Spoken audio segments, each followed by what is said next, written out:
Shalom Wisdomers, bertemu kembali di Wednesday Bible Wisdom. Hari ini kita akan melanjuti pelajaran dari The Origin of Evil. Yang pertama kemarin pasti membuat kita mind blowing ya, sesuatu yang baru yang kita cermati dari bagaimana firman Tuhan dikulik. Pastor Aruna Wirjolukito memberikan pemaparan yang baik sekali. Mengucap syukur Tuhan Yesus telah memberikan kesempatan pada kita untuk belajar tentang firman-Nya lebih dan lebih. Dan hari ini kita akan belajar di seri yang kedua, di mana Pastor Aruna Wirjolukito akan menceritakan atau membabarkan, memberikan penjelasan siapakah itu iblis. Sehingga dia berani sekali mempunyai nyali yang begitu besar untuk mencobai Tuhan Yesus di padang gurun.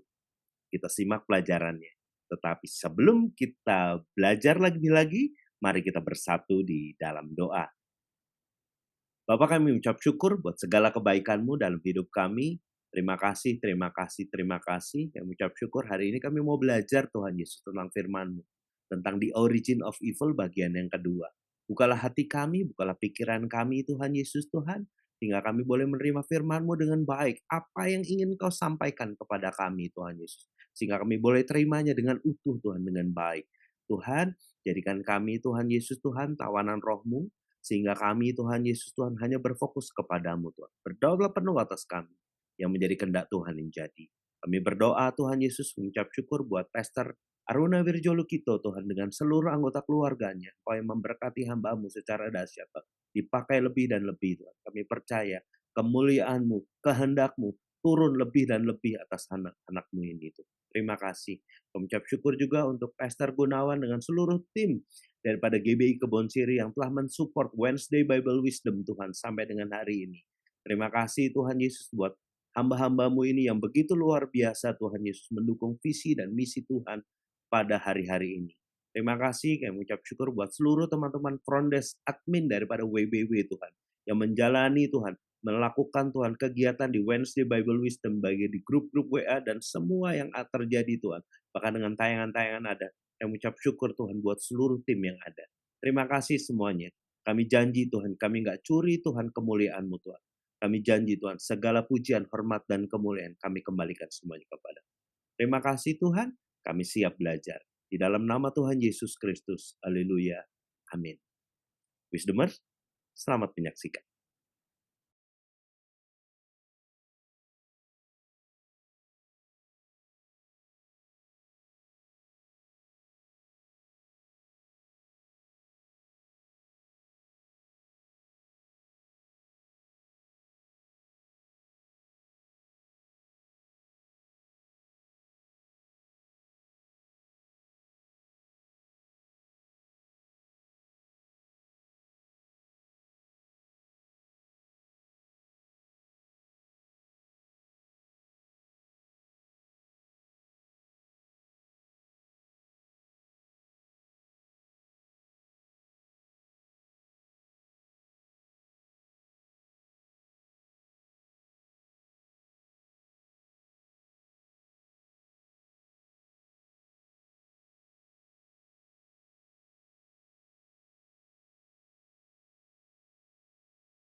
Hari itu iblis berkata, semuanya ini, semua rancangan ke depan atas kerajaan ini, rancangan masa depan akan kuberikan kepadamu. Intinya, iblis mau bilang, engkau sudah melihat siapa itu Caligula. Engkau akan melihat di kerajaan ini akan muncul yang namanya Claudius. Engkau akan melihat akan muncul namanya Nero. Akan muncul lagi Vespasian. Akan muncul lagi Titus di situ. Jadi engkau sudah melihat turunan demi turunan kaisar yang kelakuannya itu minus dan super jahat terhadap orang Israel. Dan iblis berkata, semuanya ini masa pemerintahan mereka, masa mereka berjaya akan kuserahkan kepadamu. Pak Bro, saya tuh melihat satu hal. Andai kata sekarang Tuhan Yesus diperhadapkan dengan kemegahan dunia dan Romawi. Lalu dia melihat, dan Tuhan tahu apa yang akan Romawi buat terhadap orang Israel tuh Pak Bro. Wah itu betul-betul sadis sekali. Dia akan menghancurkan Israel dan menghancurkan bait suci dan akan membuat orang Israel dibongkar habis sampai dibuang ke muka bumi. Nah, iblis berkata, engkau sudah melihat kerajaan ini. Yeah. Kalau engkau mau sujud menyembah aku, semua ini kuberikan kepadamu. Nah bro, ini dilema loh Pak Bro. Gimana Pak? Kalau Tuhan mau sujud menyembah kepada iblis, maka semua kejadian itu tidak akan menimpa orang Israel dan orang percaya. Tapi apabila Tuhan tidak menyembah dia, kejadian itulah yang akan menimpa orang Israel dan orang percaya sampai nanti zaman pengangkatan. Jadi itu kan Tuhan sudah tahu tuh. Itu nanti berapa tahun di situ, berapa ribu tahun di situ, apa yang terjadi, orang membunuh orang Israel, dan kemudian orang-orang Kristen dibunuh, yang terjadi pada zaman pengangkatan, sampai zaman penyiksaan masa tribulasi, dan iblis berkata, inilah kemegahan dan kejayaan. Nah Pak Bro, ini seru. Kalau kita melihat ini, kisah di sini, wah saya tuh kadang-kadang bingung loh Pak Bro. Iblis berkata, semua ini akan kuberikan kepadamu. Di bawah kuasamu untuk mengatur segala sesuatu. Dari itu, Tuhan mengambil kata-kata yang jelas. Enyahlah satu. Wah ini seru nih Pak Bro. Jadi kalau kita melihat kenapa kita sekarang ngalamin kayak Turki gempa ya. Ya ini mau ngomong konspirasi, mau ngomong asli, saya bilang aja ini sudah terjadi. Belum lagi perang Ukraina dengan Rusia. Belum lagi dengan NATO ribut, dan ini dunia masa kegelapan dunia. Oh, ini masa kegelapan dunia. Apa yang bisa buat tahun 2023? Ada banyak pendapat lah Pak Bro. Tetapi satu hal, saya melihat bahwa iblis sudah mematok satu hal. Kalau engkau sujud menyembah aku, semuanya tidak akan terjadi. Orang Kristen akan berkembang, orang Islam akan berkembang, semuanya menjadi bagus, dan semua diatur oleh Tuhan, dan semuanya indah. Tetapi yang terjadi adalah Tuhan menolak ini. Karena dia tahu, dia mati untuk menebus kita sampai nanti pengangkatan. Dan Tuhan berkata, ini yang harus terjadi.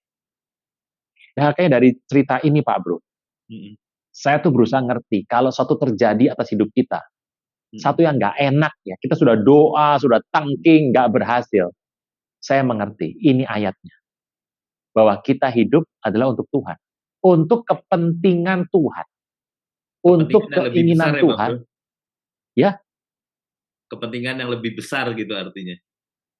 Nggak cuma kepentingan lebih besar ya, kepentingan yang sangat besar. Jadi, saya mengerti kenapa Tuhan memilih tidak untuk menyembah iblis. Dia ingin semuanya terjadi. Walaupun dengan tindakan ini, mungkin matanya kan melihat pencurahan darah hari itu, orang digebukin, dibunuh, itu berapa banyak yang mati Pak Bro, hanya karena iblis berkuasa atas kerajaan-kerajaan ini. Dan kerajaan ini kelak, saya udah pernah bahas ya Pak Bro, yang apa tokoh-tokohnya, di mana ya? Oh, semakin jahat. Channel sebelah lagi. Tokoh-tokohnya tuh selalu muncul, dan iblis selalu ada di belakang tokoh-tokoh itu. Dan menjelang hari-hari ini, ini makin banyak. Kalau dulu kan ada tokohnya satu, muncul satu lagi, mati, muncul satu lagi. Tapi di akhir zaman ini, semuanya muncul. Ini sepertinya menjepit orang Kristen. Menjepit kita, supaya kita tidak bisa berkembang. Makanya, menurut Agung Pak Bro, itu hal yang sangat sulit. Yang saya bilang, ini banyak orang yang sudah ngerti, paham ngerti, tapi mau melakukannya bagaimana Pak? Lah itu loh.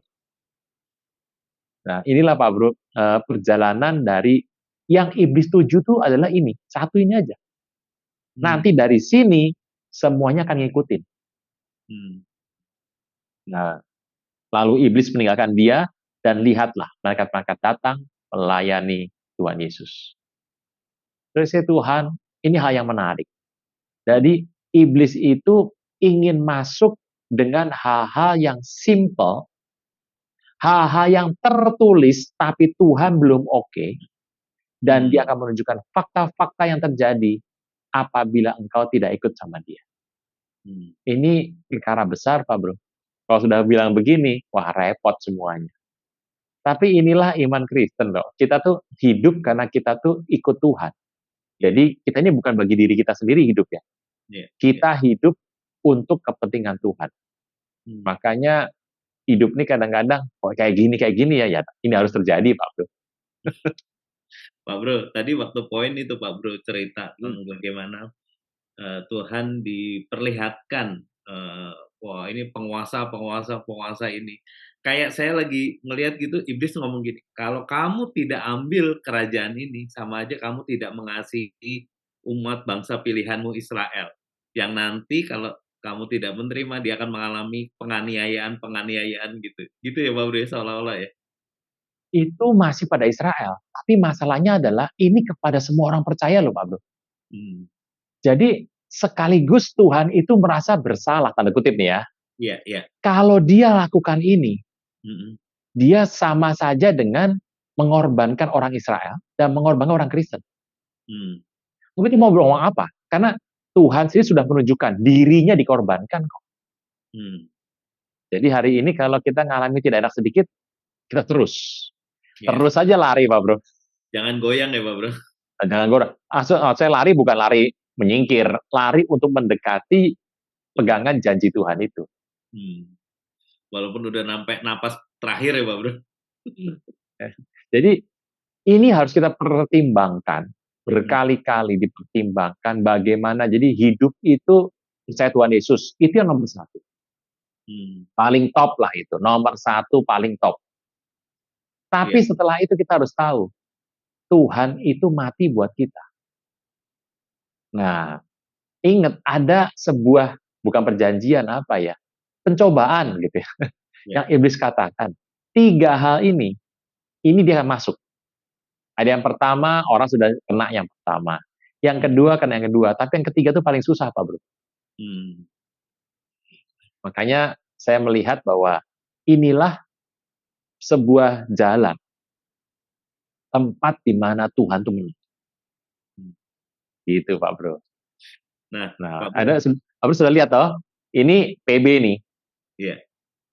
Kepada Mesias terjanji, dia lakukan itu. Dan hari itu Mesias dengan sulit dia harus menjawab, nyahlah engkau Satan. Wah. Jadi Anda sudah ngerti, jadi Kristen itu nggak gampang. Tapi menarik. Nah ini Pak Bro, saya melihat pembahasan ini tuh dibahas di 3 ya Pak Bro, di Matius, Markus juga Lukas ya Pak Bro. Yang paling sedikit adalah Markus hanya membahas 2 ayat di situ. Nah, karena Markus kan memang sebenarnya paling tua kan Markus. Jadi kenapa Markus kok singkat sekali? Ya ingat siapa yang menjadi penulisnya Markus. Markus itu adalah asistennya Petrus. Petrus itu mencatat yang penting terjadi. Nah itu loh. Ini kan karakternya masing-masing di belakangnya tahu gitu siapa. Yang penting ada gitu ya Pak Bro ya. Ya sebetulnya itu yang pentingnya dari Markus itu yang penting kejadian ini ada. Tapi 3 ini kan Injil sinoptik ya. 3 ini mencatat semuanya tentang percobaan ini. Nah, ya kita ulang-ulang saja, kita perhatikan baik-baik. Dalam sebetulnya.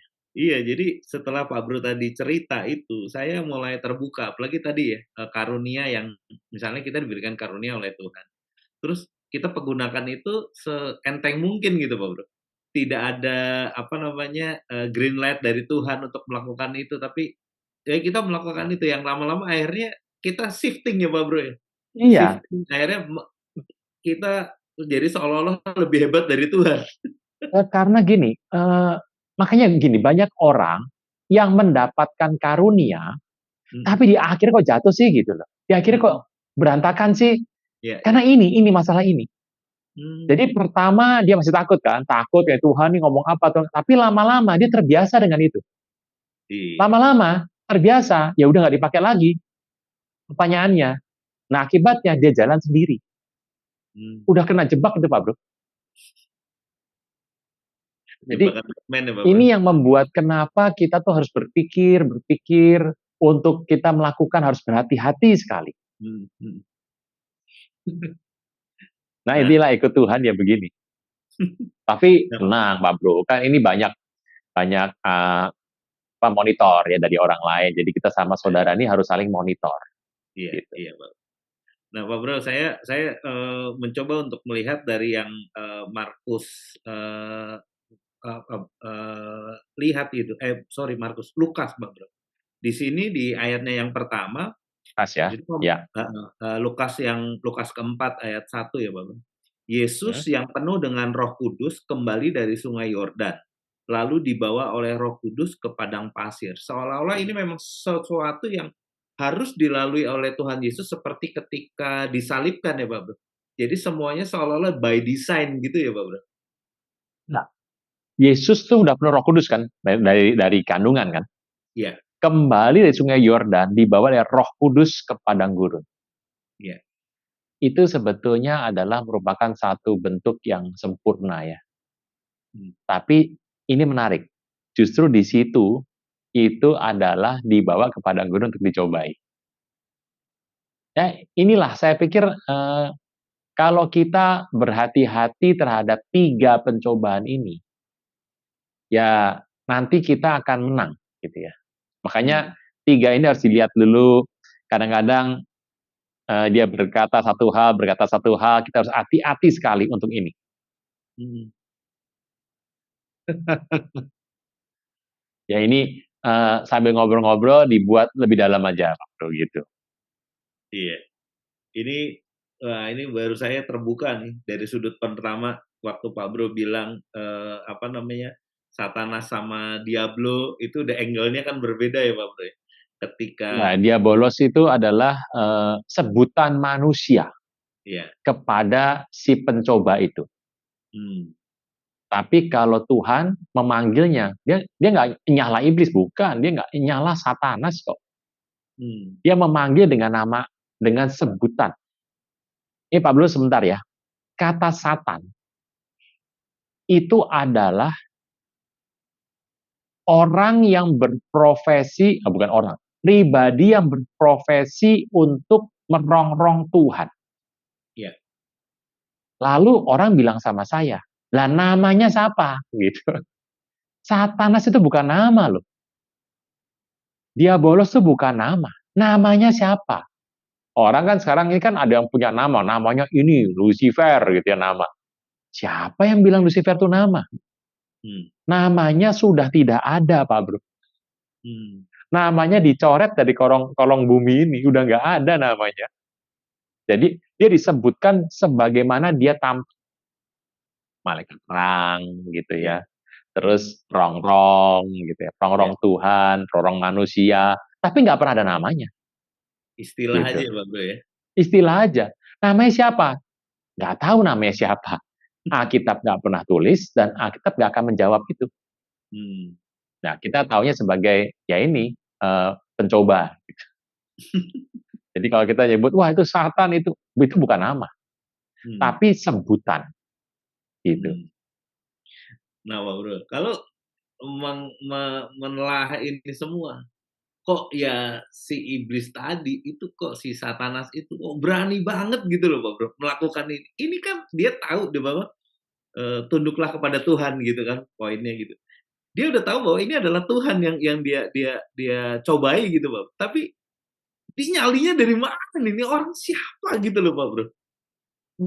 Gini Pak Bro, pertanyaannya adalah kenapa sepertinya dia berani banget sama Tuhan Yesus kan gitu. Iya, kira-kira gitu. Kalau kita ngelihat kelahiran Tuhan Yesus, jelas Pak Bro. Dia lahir, Alkitab berkata bahwa dia meninggalkan kealahannya. Bukan meninggalkan itu bukan artinya gini, melepaskan sisi kealahannya dan mengambil rupa seorang hamba, budak, dan menjadi sama dengan manusia. Kan gitu Pak Bro ya? Ya. Taat sampai mati, Filipi 2 kata. Nah, waktu iblis tahu bahwa Tuhan itu, kalau yang datang Bapa Pak Bro, dia nggak lakukan itu. Berkali-kali iblis, kalau Pak Bro nanti baca ya di kitab Ayub, juga di kitab yang ada di kitab sebelumnya, di kitab Kejadian, kita tahu hormatnya iblis benar-benar sama Bapa bagaimana. Dia nggak pernah mencobai ini. Dia cuma berkata yang benar, gitu ya. Jadi iblis itu pernah berkata benar nggak? Jangan lupa, iblis itu perilakunya pendusta. Tapi kalau dia ketemu Tuhan, ngomongnya benar loh Pak Bro. Nanti kita akan bahas ya, nanti kita akan bahas. Ya. Oke. Ya, ya. Kok berani banget? Karena ingat, ini Tuhan Yesus datang ke muka bumi, ke wilayahnya dia. Datang ke wilayahnya dia. Dialah penguasa dunia. Yeah. Jadi kalau iblis sekarang berani sama kita, ya dia memang takut dengan nama Tuhan Yesus, tapi kan dia perorong kita, berani gitu ya. Ya karena kita ada di muka bumi. Satu. Jadi iblis itu berani karena Tuhan itu masuk ke bumi.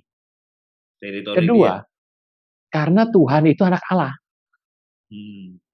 Jadi sebagai anak, yang dia tahu bahwa Tuhan itu hanya akan bertindak berdasarkan perjanjian. Ingat, iblis pernah berkata, mau apa engkau? Waktuku belum tiba. Tuh kan? Ada perjanjian loh, Pak Bro. Jadi perjanjiannya apa saja, bahwa iblis bisa diusir. Tetapi dia tidak bisa untuk dikalahkan karena waktunya belum tiba. Kita melawan iblis, iblis kalah. Tapi kan dia nyerang lagi, Pak Bro. Jadi, mau apa engkau daripadaku karena waktuku belum tiba. Dari situ ada perjanjian, Pak Bro. Nah, hal itulah yang terjadi. Makanya iblis ini berani banget karena dia tahu perjanjiannya sampai di mana. Iblis itu tidak pernah melewati perjanjiannya. Yang suka melewati perjanjian, ya kita manusia, Pak Bro. Nah, inilah yang sebenarnya membuat kita paham.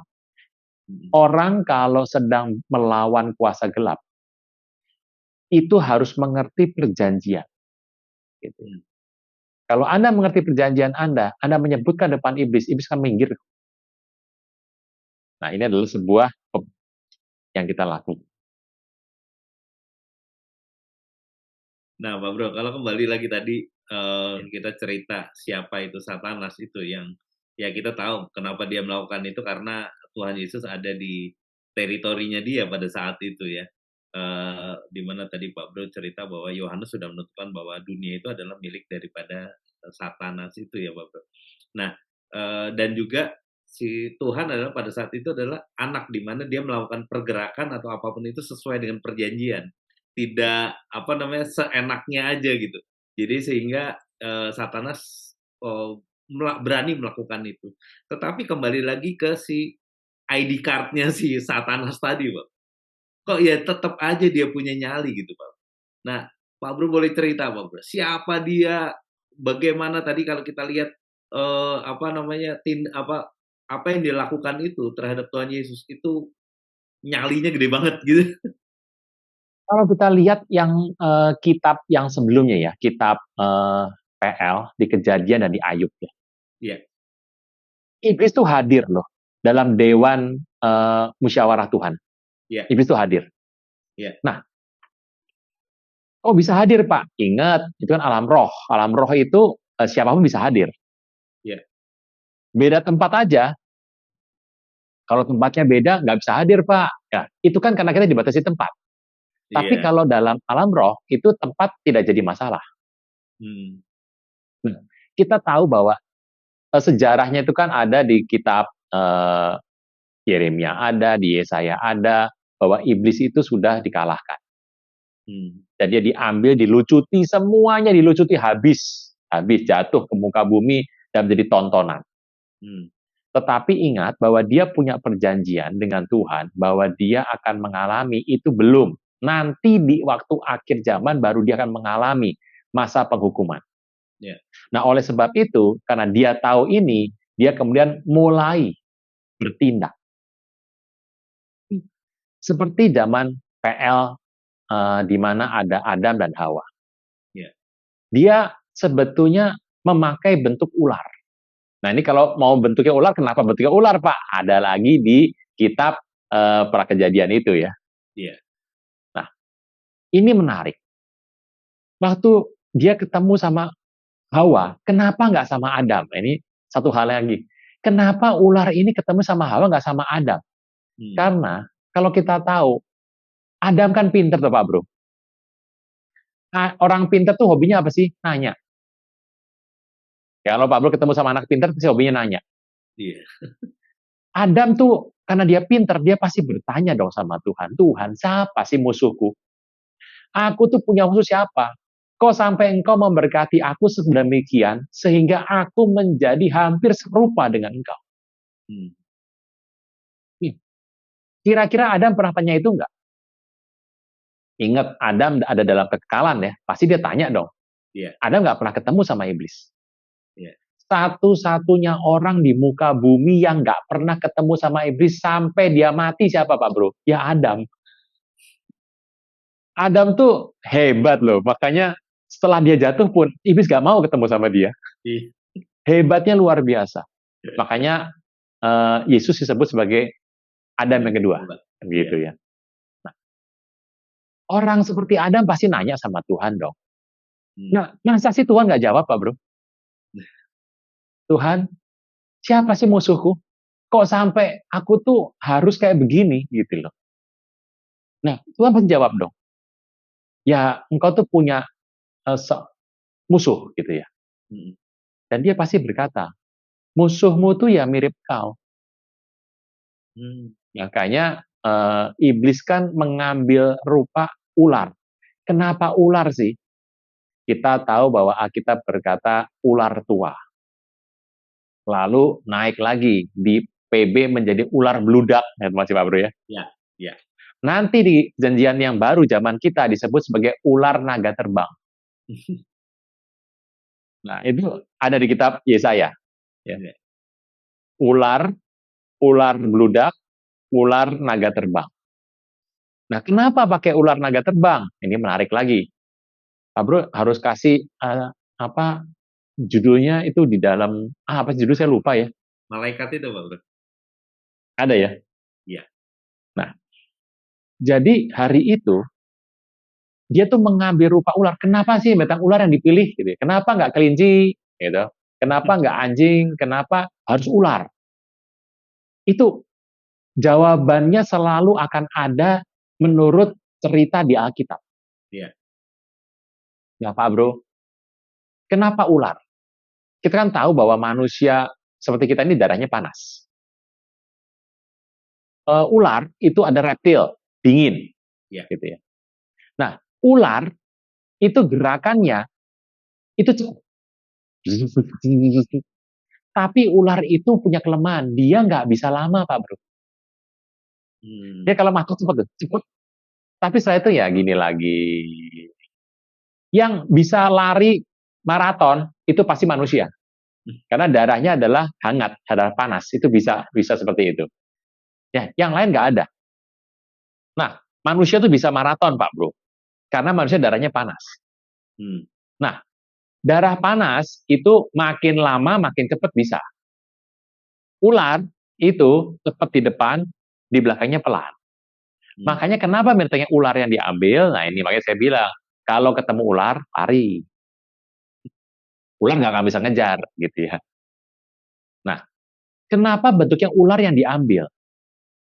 Ular itu pakai bahasa Ibrani Nahash. Kita tahu Hawa itu ketemu sama ular. Dan ular itu mengatakan hal-hal yang terbalik dengan Tuhan katakan. Kan gitu ya.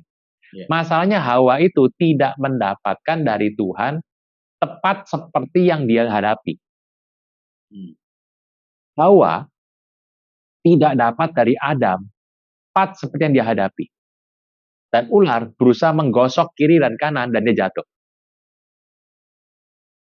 Bro, Pak Bro tahu, Adam itu nggak pernah ketemu sama iblis.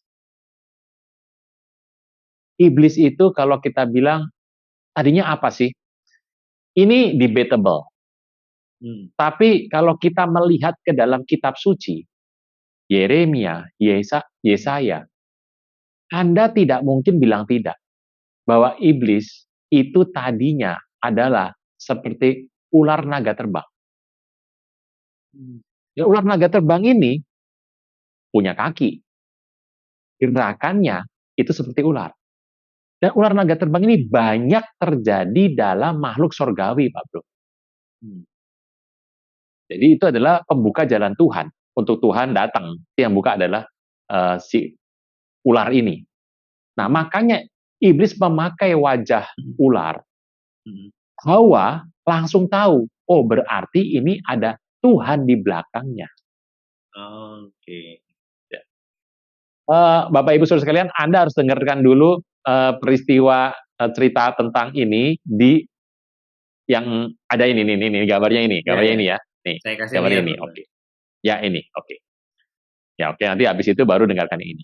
Nah, Bapak Ibu, kalau Anda melihat iblis itu mencobai Hawa di masa Adam tidak ada. Karena iblis tahu bahwa Hawa tidak seperti Adam. Makanya Adam tidak mungkin dicobai dengan pencobaan Hawa. Adam dicobai dengan masalah tanggung jawabnya kepada Hawa. Tetapi Adam tidak pernah dicobai mengenai konsep ketuhanannya. Dia hanya dicobai dari hubungannya dengan Hawa. Kalau Hawa jatuhnya dicobai konsep ketuhanannya. Gitu Pak Bro. Nah, dari sini ketahuan. Kalau kita lihat Ayub, bagaimana iblis berkata bahwa Ayub tuh nggak seperti itu. Kenapa sih Ayub bisa dicoba iblis? Gitu ya. Kan berarti Ayub punya salah dong. Iya. Pak Bro, banyak orang mengatakan Ayub nggak punya salah loh. Oh, Ayub tuh punya salah. Yang pertama, Ayub itu mempersembahkan korban tiap hari untuk menebus anaknya. Dia berpikir bahwa dengan dia melakukan korban ini, Tuhan akan mengampuni anaknya. Dia itu menjadi penebus dosa bagi anaknya. Dia berpikir bahwa dia sanggup menebus dosa manusia. Yang kedua, Ayub merasa dirinya lebih benar daripada Tuhan. Kita membaca di kitab Ayub, tertulis 3 kali di situ. Bahwa dia berkata sama Tuhan, Tuhan kalau saya membuat begini, engkau layak bikin begitu. Yang ketiga, Ayub mengenal Tuhan dari kata orang. Nah, iblis melihat sisi lemah ini. Dan dia berkata kepada Tuhan, kasih kepadaku. Tapi iblis itu pegang janji loh Pak Bro. Pegang janji, Tuhan berkata, oke, kamu ambil orang ini, tapi satu, sayangkan nyawanya. Iblis tidak pernah menyentuh nyawa Ayub. Saya melihat perjanjian yang terjadi atas alam roh ini, Pak Bro. Menarik ya. Kita manusia, wah, langgar terus. Tapi di sini kita bisa lihat bahwa di awal itu, iblis datang untuk menggoyang konsep ketuhanan. Yang kedua, dia menggoyang konsep hubungan. Makanya Adam tuh nggak pernah tampil, Pak Bro, nggak pernah hadir dalam keluarganya. Adam itu betul-betul menyesal dalam hidupnya. Kenapa kok sampai saya buat begini?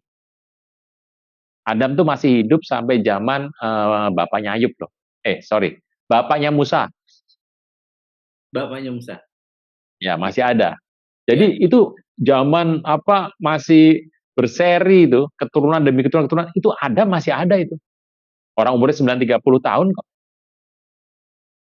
Di mana Adam waktu itu? Dia nggak hadir. Karena dia betul-betul menyesali kejadian ini. Tapi kan itu sudah Tuhan firmankan ya. Iya, betul. Nah, kejadian dari kitab Kejadian dan Ayub ini membuat kita terang bahwa iblis itu tujuannya adalah menggoyang. Semua sendi digoyang untuk dia tahu mana yang bisa dicabut sama dia. Apa yang dia buat setelah ini? Iblis muncul dalam kerajaan-kerajaan yang bukan orang percaya. Asyur, Babel, di Media, di Persia, raja-raja bangsa-bangsa yang tidak mengenal Tuhan. Iblis muncul di sana sebagai tokoh-tokoh idol ya, sebagai tokoh berhala di sana yang disembah oleh orang-orang yang bukan menyembah Tuhan.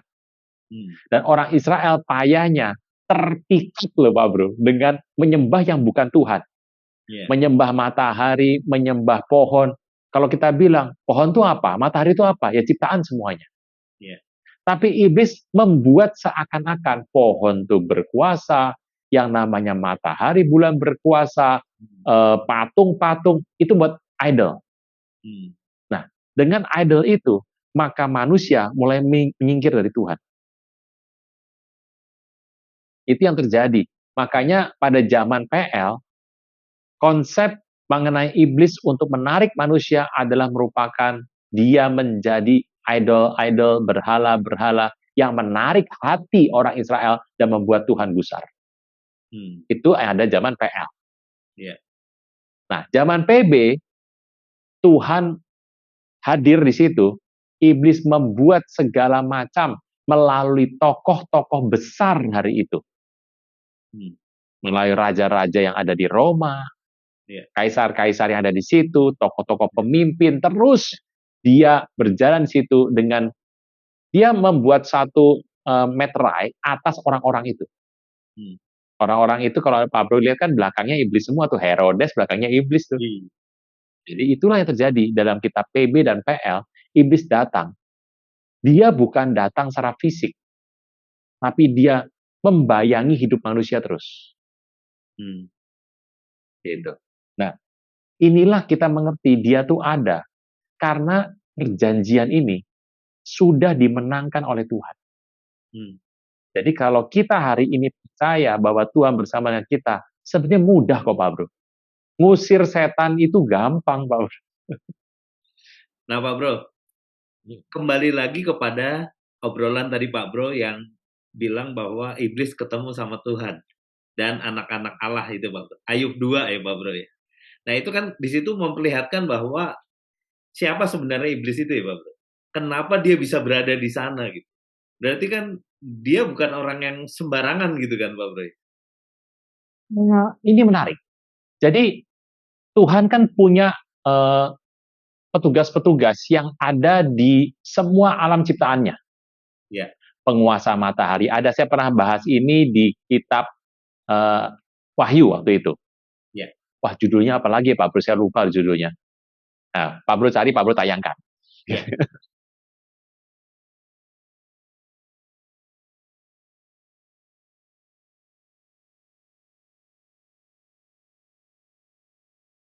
Nah, itu menariknya adalah ada waktu-waktu di mana Tuhan tuh bertemu dengan mereka-mereka ini. Jadi penguasa lautan, penguasa matahari, penguasa api, penguasa sungai, gitu ya. Dan ini harus ketemu sama Tuhan semuanya. Jawabannya adalah di mana Tuhan ketemu mereka? Jawabannya adalah di tempat di mana mereka berada. Karena itu alam roh, Pak Bro. Tidak terikat dengan ruang, tidak terikat dengan waktu. Jadi itu disebut anak-anak Allah. Dan mereka bertemu dengan Tuhan dan iblis mampir ke sana. Dan Tuhan itu melihat. Waktu dia mampir, yang ngomong pertama Tuhan. Iblis dari mana kamu? Langsung pertanyaannya gampang sekali. Dan dia jawab, dari keliling-keliling muka bumi. Jadi iblis itu kerjanya apa Pak Bro? Keliling. Mengelilingi muka bumi dan melihat kepada orang-orang pilihan Tuhan. Itu pekerjaan iblis. Itu yang satu Petrus mengaum-ngaum seperti singa itu ya Pak Bro? Iya. Jadi yang dia tuju hanya orang-orang yang betul-betul menjadi milik Kristus, yang tertuju pada Kristus, dia melihat. Dan Tuhannya, masalahnya Tuhan bilang begini, sudah lihat Ayub belum? Kan gitu. Takut akan Tuhan, wah, hidup benar, ya, tidak bercela. Ini sepertinya Tuhan yang provokasi. Nah kalau dia nggak ngomong, ya iblis nggak akan ngomong kan? Iya, betul. Tuhan ngomong lagi, sudah lihat Ayub apa belum? Mantep ya, luar biasa. Makin nafsu. Iblis berkata, iya. Nah, iblis berkata, digituin. Nggak ngapa-ngapain aja, iblis cari masalah. Lah kalau dia cari masalah, wah ya diambil sama iblis. Iya. Jadi itulah pekerjaannya sebetulnya. Nah, itulah yang terjadi dalam hidup manusia. Makanya kalau kita ngelihat lah Pak Bro zaman sekarang ya. Iblis di mana sekarang? Oh, di muka bumi. Dia membayangi semua pemerintah.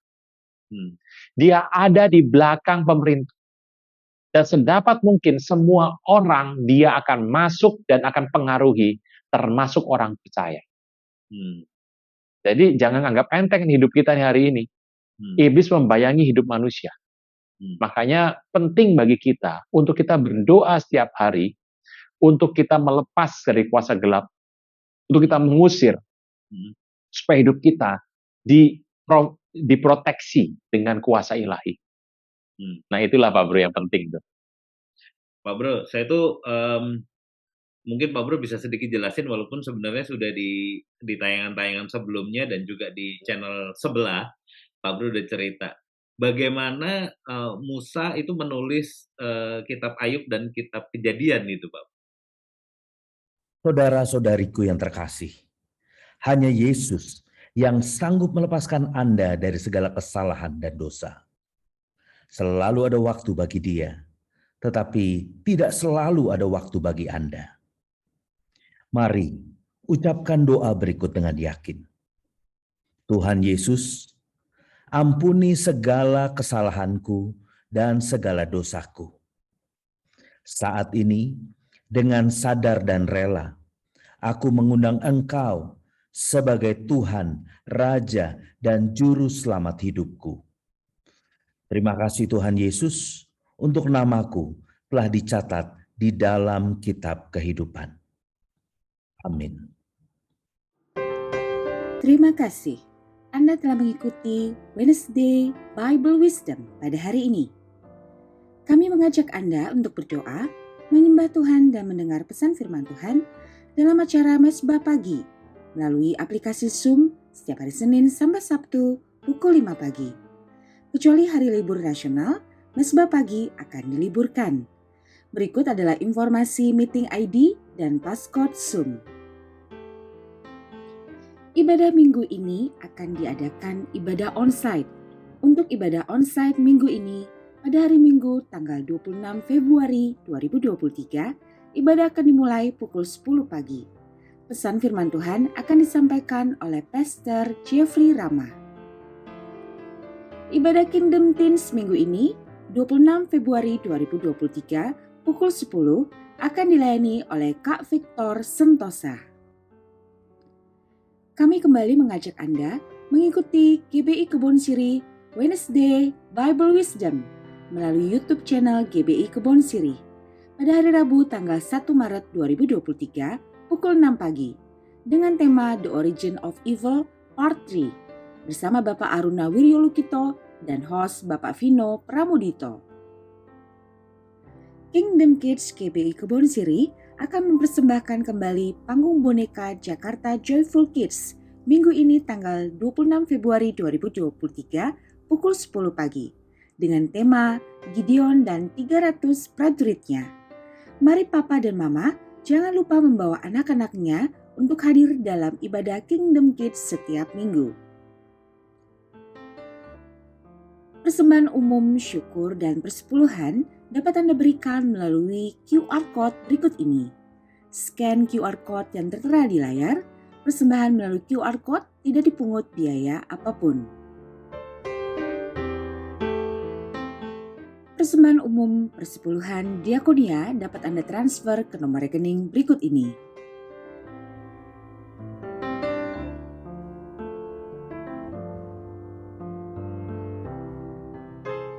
GBI Kebon Sirih akan mengadakan kembali pemeriksaan kesehatan yang meliputi pemeriksaan tekanan darah, gula darah, kolesterol, asam urat, dan konsultasi dokter secara gratis. Pada hari Minggu 26 Februari 2023 pukul 9 pagi, mari ajak keluarga dan sahabat untuk memeriksakan diri. Bapak Ibu dapat mendaftarkan diri di nomor berikut ini. Dibuka kesempatan bagi anak muda untuk melayani di bidang multimedia, tim musik, tim singers, ushers, greeters. Bagi yang rindu melayani, dapat mendaftarkan diri di nomor berikut ini. Demikianlah News Flash hari ini. Tuhan Yesus memberkati.